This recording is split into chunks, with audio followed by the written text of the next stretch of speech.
Hello and welcome to Straight Talk, Supply Chain Insights, the podcast for your supply chain leader who is on the go and wants to be in the know.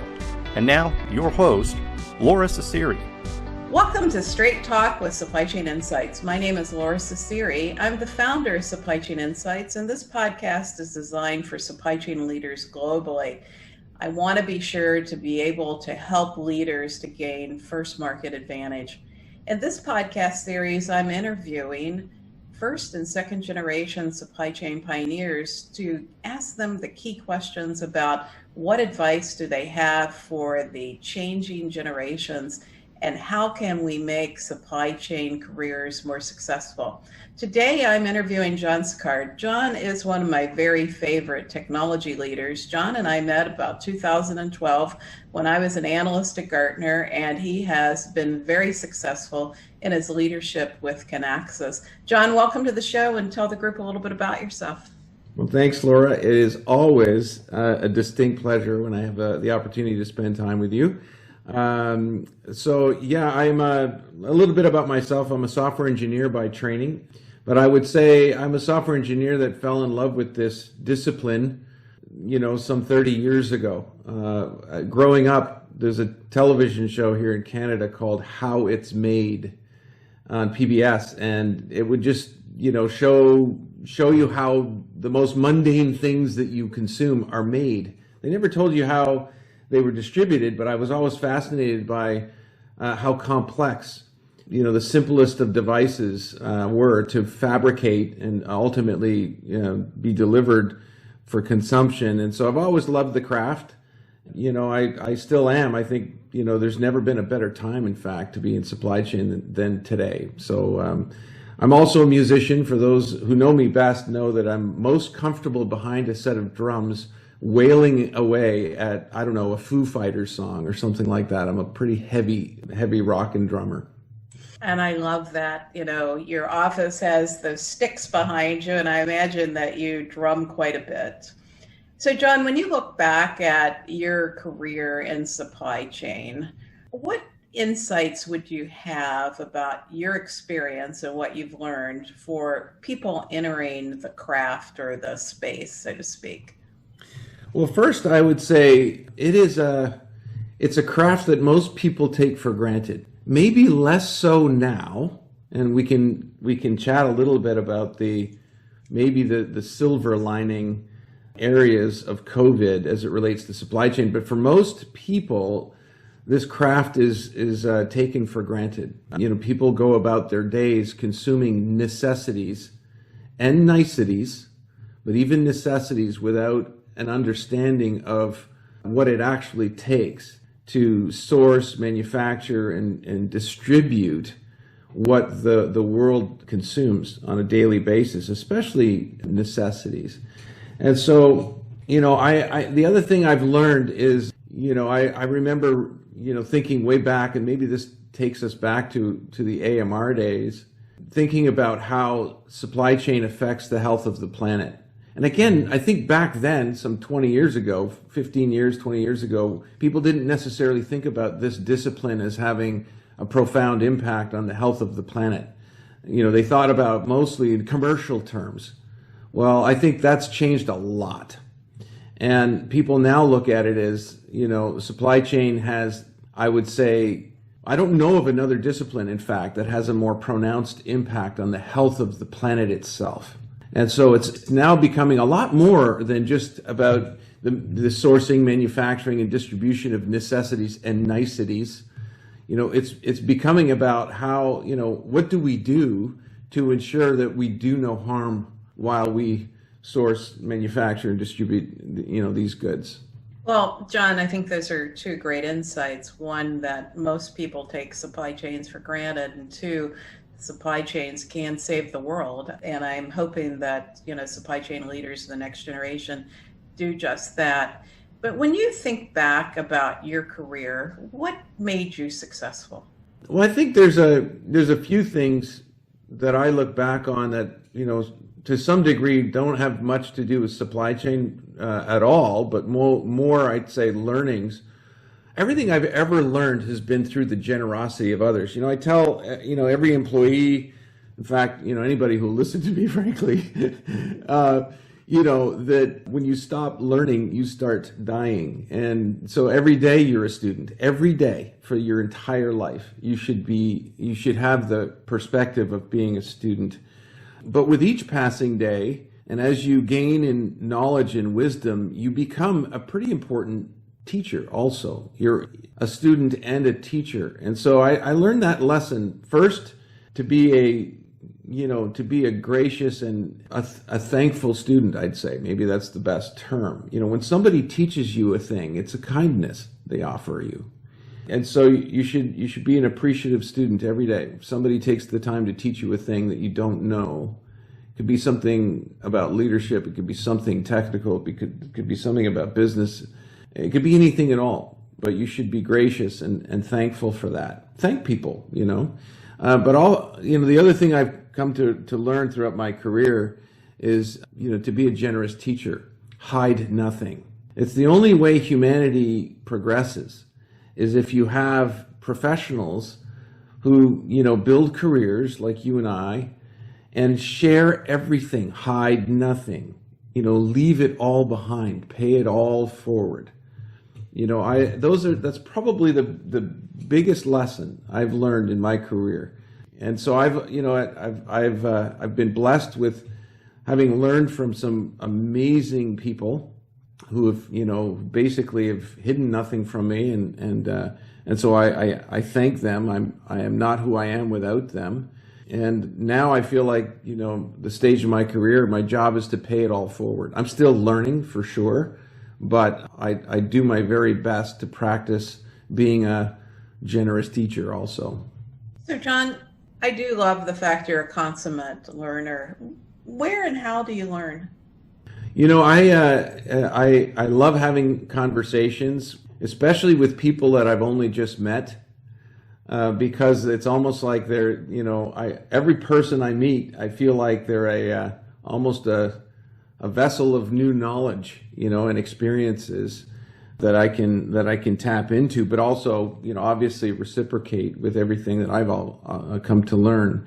And so I do my best to reach out and be very open to talk to as many professionals as I can. I am I'd say, consummate innovator. I'm always, looking to challenge the status quo, always looking to, push the boundaries of the art of the possible. I've realized that it's very difficult, if not impossible, to do that autonomously. You have to do it in concert with collaborators. And so, I tend to learn through discussion with other people, more so than reading. Now, I do a lot of research, but that isn't the best way for me to learn. As you and I both know, Laura, and we at the end of our phone calls, I often say, could have kept going. We go for an hour, and I could have kept going, because time just flies when you're riffing off of somebody else and going back and forth. So, I encourage people, to learn that way, because the other thing it gives you is, the side effect of having dialogue with another human being is getting to know that other human being. So John, many people don't know how to have that conversation with someone they don't know. How do you do that? Because I find that many times people come to those conversations and they want to talk and they're not very good at listening. And my observation about you is you're a good listener. Well, I appreciate that, Laura. And yeah, I think if your ears are shut, then, it's impossible to learn, first of all, right? You can't learn a thing if you're not listening for it. That's just the way I think about it. And so if your motive is to learn, and I go back to, that statement, when you stop learning, you start dying. Okay, well, I have a motivation to learn. I have a thirst to learn. That starts there. What's your prime motive? If your motive is to learn, then listening is the skill you must develop. It becomes impossible if your ears are shut.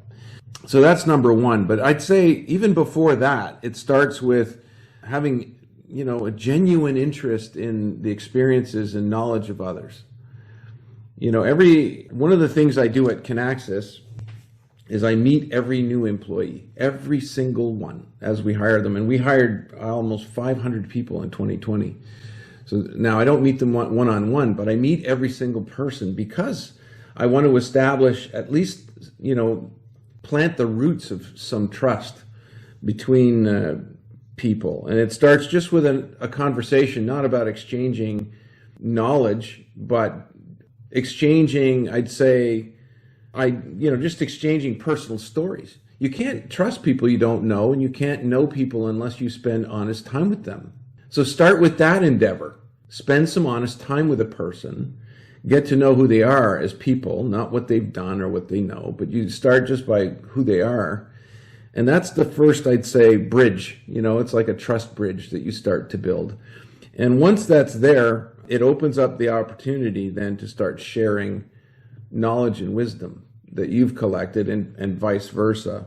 But I think it starts with just having a genuine interest in the lives of other people and who they are.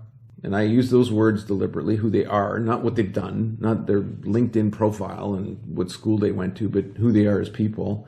And if you can start building that kind of a trust bridge, then it opens up the opportunity for, a wide open discussion and a wide open exchange of knowledge and wisdom.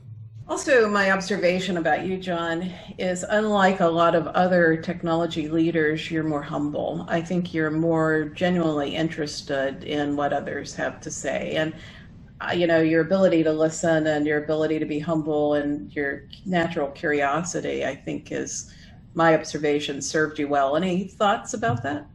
Well, I learned, and I know you know this story, 25 years ago, my youngest son was diagnosed with autism. And back then, autism was it wasn't as understood as it is today. I learned a valuable lesson on that day that, first, whatever happens at work will never be more important than what happens at home.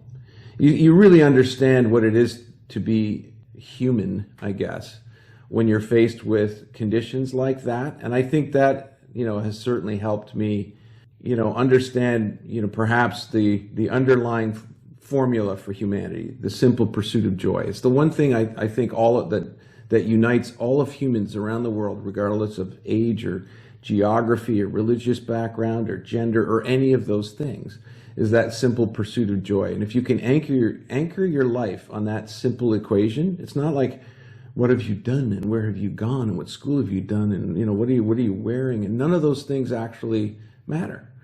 It's the simple pursuit of joy. Then I think it is a way to maintain some humility. The other thing, a lesson I learned a long time ago from someone else, again, it was the generosity of somebody else, told me that, to be human is to be imperfect.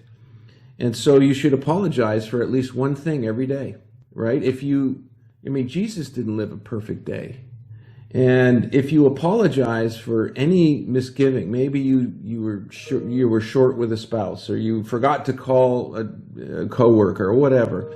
If you apologize for those things, then you're more likely to remain humble. So I think great wisdom there. Let's continue to learn. Let's be humble. Let's listen. Let's pursue the joy in life, and let's be sure we have the right balance. And I had to laugh, John. The last time I was in Canada, which it's been way too long, right? Yeah, I remember. Your son, who's autistic, actually met me at the door and took me up the elevator, and it was great to see him so gainfully employed at Kinaxis. You've done a great job for people that are on the spectrum and helping to be a leader to help people of all brain types to find meaningful work. Let's shift gears. You and I have both had a great opportunity to work with supply chain leaders globally.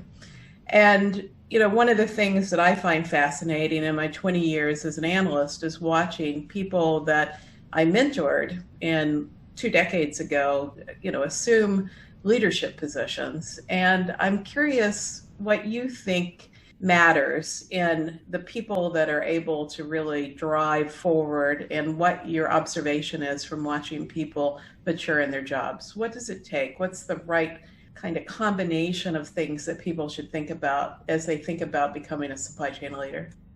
Well, there's a couple of thoughts there that I have. One about the craft itself, and one of them about successful leadership in this craft. I'll talk about the leadership angle first.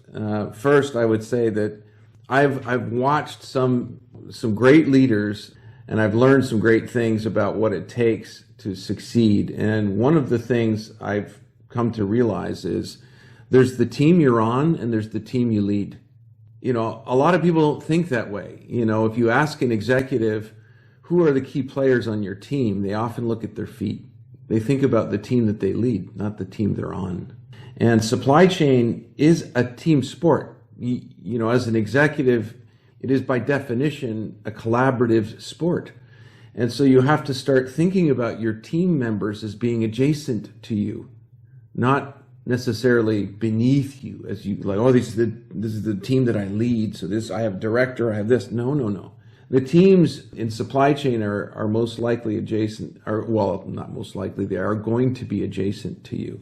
It'll be the commercial team, the financial team, the product team that you work in concert with. And it's often forgotten. People tend to think about, I'm now, the senior VP or whatever, and they start thinking about their team as being their org chart, not the horizontal side. So the first thing I would say is, start thinking about your new context, the team you lead and the team you're on. And this comes back to another valuable lesson is the greatest teams in the world. If you think of sports teams, these are individuals that know each other extremely well. This is where, if it's hockey, you can see the blind pass working every time because I just know where my teammates are going to be. We know each other so well. We can finish each other's sentences. Well, that doesn't happen by accident. It happens on purpose. So anybody ascending to a leadership role should proactively get to know their teammates, the ones that are adjacent to them. The ones that they lead, their own org charts, well, they'll get to know them quite naturally. But it takes a lot of work and effort and proactivity to get to know your adjacent team members. As it relates to the craft itself, and I come back to a statement I made earlier about COVID. I think that supply chain has never been more relevant. I think every board is asking every CEO, what are you going to do next time? What are you going to do next time? And of course, the CEOs often are not supply chain practitioners, so they're turning around and swiveling in their chair and they're asking the chief supply chain officer, so what are we going to do next time? And so we're at a pivotal moment where the discipline is reflecting on itself. It's reflecting, how did we get here? And realizing that what got us past the last 30 years may not survive the next 3. Clearly the methods and the procedures that are in place are not necessarily conducive to the agility required to absorb the volatility of the planet, the volatility of life, that we all live in. And so my advice would be to frame the next decade as being one of, setting the path, setting the right technique for generations to come. Leave it better than you got it. You're charting a course for the next 30 years. This is absolutely pivotal and transformational. So it's almost a, rub your eyes, let the colors settle. And, if you were to do this all again, how would you design the governance model? So it is I think a wildly exciting time for this discipline. And I think there's a way to frame it as generational shift. This isn't incrementalism. It's a generational shift forward. I know, and I'm so excited about what that generational shift will be. But let me go back and build on what I think is a really important point you made about the team you lead and the team you're on. As a supply chain leader, I was much better at leading the team that I directly managed, and I was very poor at managing the team I was on.